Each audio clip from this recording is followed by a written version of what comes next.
Hey guys, it's Mike with the Board Game Rundown, and it is December, which means it is almost time for the holidays. And I don't know about you, but I always get excited to play games with my family and friends during Christmas and the other holidays. So what I'm bringing you today is games that I would play with friends and family during the holidays. Most of these games are going to be light and designed to get people that don't always play games with you to the table, enjoying themselves. So light on rules and straight to the fun. So without further ado, let's get to my number 10. My number 10 game for this list is For Sale. For Sale is a really fast auction game where you are auctioning for properties. These properties are numbered 1 through 30. You will then take these properties and you will try to sell them to the highest bidder. So everybody in your family should know buy low and sell high. I really appreciate auction games because it keeps everybody in the table involved, and I like seeing how much money I can actually get out of my properties, especially if I bought them cheap. And since everybody knows that concept, it's really easy to get For Sale to the table. It takes only 15 to 20 minutes to play, and it supports 6, which can be a tricky player count for some people. That's why For Sale is my number 10. Let's move to number 9.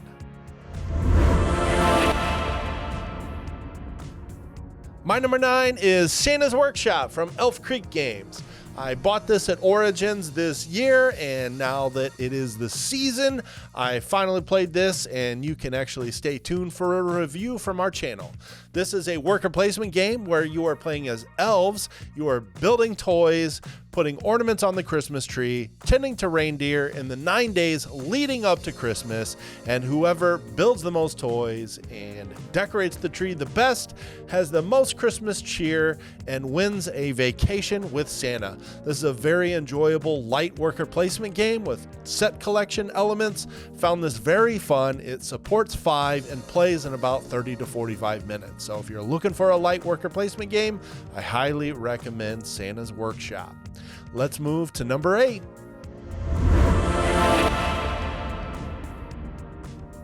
Number 8 is an older game from Haba Games designed by Rudiger Dorn, and it's Karuba. This is an old favorite of mine. I've played this game maybe more than is any other game in my collection. This is a simple game where you're using a bingo style of drawing a tile that's numbered 1 through 32. You reveal that tile. Everybody has the exact same tile. They're going to put it on their board, and it has a path. It may be a straight vertical path or a horizontal path or maybe a 3-forked path, but you are trying to take your adventurers from their starting places to their matching pyramids by building these different paths.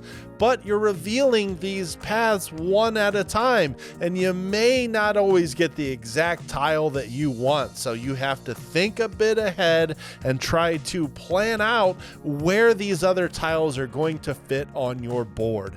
It's simultaneous play, it rewards playing again, and it is very, very easy to teach. You just name the numbered tile, you place that tile on your board, and then you're going to use those tiles to move your adventurers towards those matching pyramids. I've had this game so long, I've played it so much, I would be remiss if I did not put Karuba on my list of games. For this list, I always bring this game everywhere I go. That is why Karuba is my number 8. Let's move to number 7. My number 7, very fittingly, is Flip 7 from the Op. This is a brand new game that came out at Gen Con this year. It also hit Tim's list. And if you've watched any of our live shows on Whiskey Wednesday, you've seen us play this game quite a bit here recently. Very easily, you've got a deck of cards. Everybody is dealt a number between 0 and 12. Well, there are 12 12s, 11 11s, 10 10s. If you are dealt 2 of the same number, you bust and you score 0 points. But there's second chance cards. They can save you from busting. There's freeze cards, so you can freeze someone else so they can't draw any more cards. You keep going until you want to stop and bank your points or risk pulling a duplicate and busting. First person to 200 points wins the game. It's so easy, it's so satisfying, it's so fun, and it plays to an unlimited number of people. It literally says on the box 3 and up. Really, you can play it with 2. I have. It's still fun, but the more the merrier, and 'tis the season. So if you got a huge group of people and you're not sure what to pull out, buy Flip 7, play Flip 7 with like 10 people. I guarantee you will have a blast playing Flip 7 from the op. Maybe that's why they called it the greatest card game of all time. Says it right on the box. Let's get to my number 6. My number 6 is one of my favorite games from this year. It's Looot from Gigamink. This has a little bit more going on than some of my other games, but it's a very simple concept. You place one Viking out onto the board, you gain the resource from the main board, and you place it onto your player board. They are all hexagons, and you are building a puzzly scoring condition for yourself.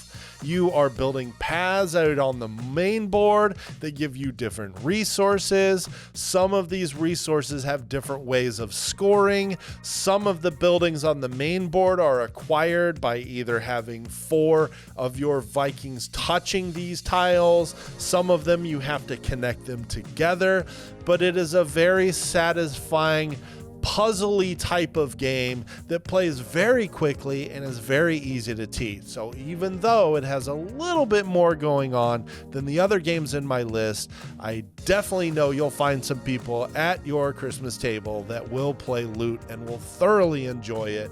And it supports 4, and you can play it easily in under 45 minutes. So Looot from Gigamink, one of my favorite games from this year, had to make it on this list, and that's why it's number 6. Let's move to number 5.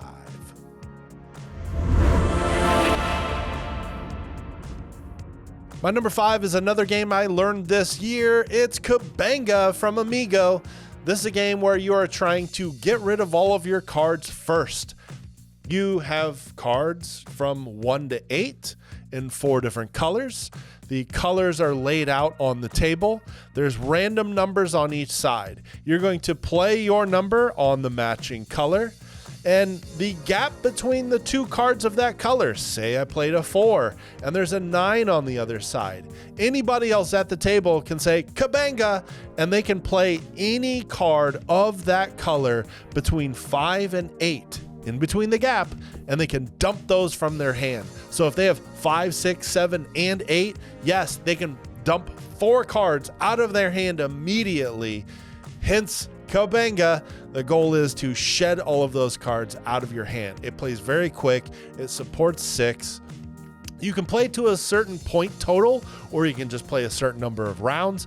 In the rulebook, each of the cards has little diamonds on them, and each diamond on the card is points that count against you, and lowest score wins. But you can just keep playing a set number of rounds and count up who has the lowest score.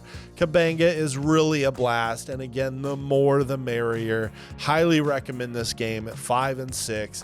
Any family member that understands Uno or getting rid of cards will enjoy Cabanga. So Cabanga, one of my favorite fillers from this year from Amigo, had to make the list. It's time for number 4.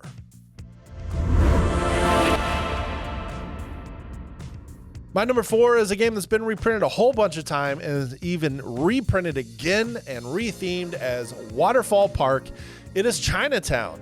Chinatown is the gamers' game for Monopoly enjoyers. You are taking numbered properties, and then you are taking different types of businesses, and then you are trying to get the same type of businesses adjacent to each other on your properties so that during the income round you can gain higher amounts of income from them. But if you don't draw the ones that you want, you get to trade them. So that's where all the fun comes in the rounds that you play before you place your tiles. Everybody gets to free willy-nilly trade tiles back and forth. You can trade money, you can trade the properties that you put the businesses on, and you can trade the businesses themselves. So when you don't have the ones you want, start looking around for amicable trade partners.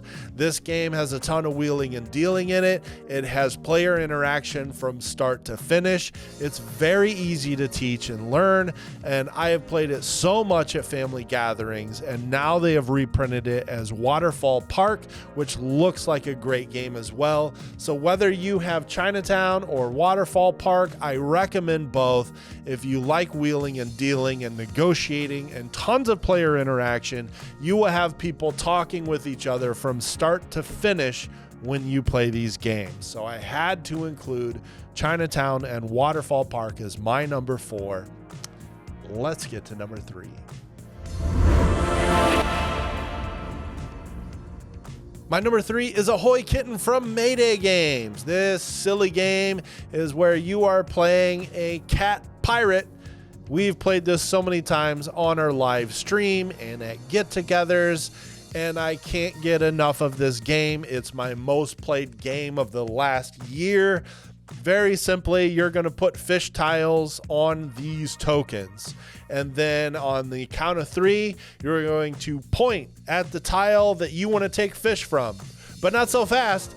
If multiple people point at the same tile, they cancel out and nobody gets the fish. If you're the only person pointing at a tile, you get all the fish on that tile. And you put it onto your own little boat. Well, now your boat is a new tile that people can point at and steal fish from. So instead of pointing, you can cover your boat, bank your fish, but then you have to sit out around. You play until all of the fish are gone, and then you count up the scores. There's 4 different colors of fish, and they all score based on a set. It is so simple. It is so fun. It plays in 10 minutes. Everybody at the table will be laughing hysterically when they are too stubborn to stop pointing at the one tile that has 9 fish, then 10 fish, then 11 fish. Who's going to give up first? It is a war of attrition. And then finally, somebody gives up on that tile and settles for a different one, and then one person takes all 10 of those fish for their boat. It is hilarious. I simply cannot get enough of Ahoy, Kitten. If you've watched our channel at all, you know we've been talking about this since it came out. Ahoy, Kitten is a blast. It had to be my number 3. Let's move to number 2.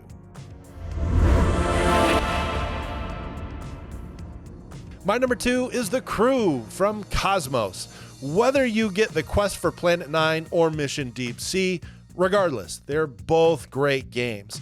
This game is still my favorite trick-taking game by far.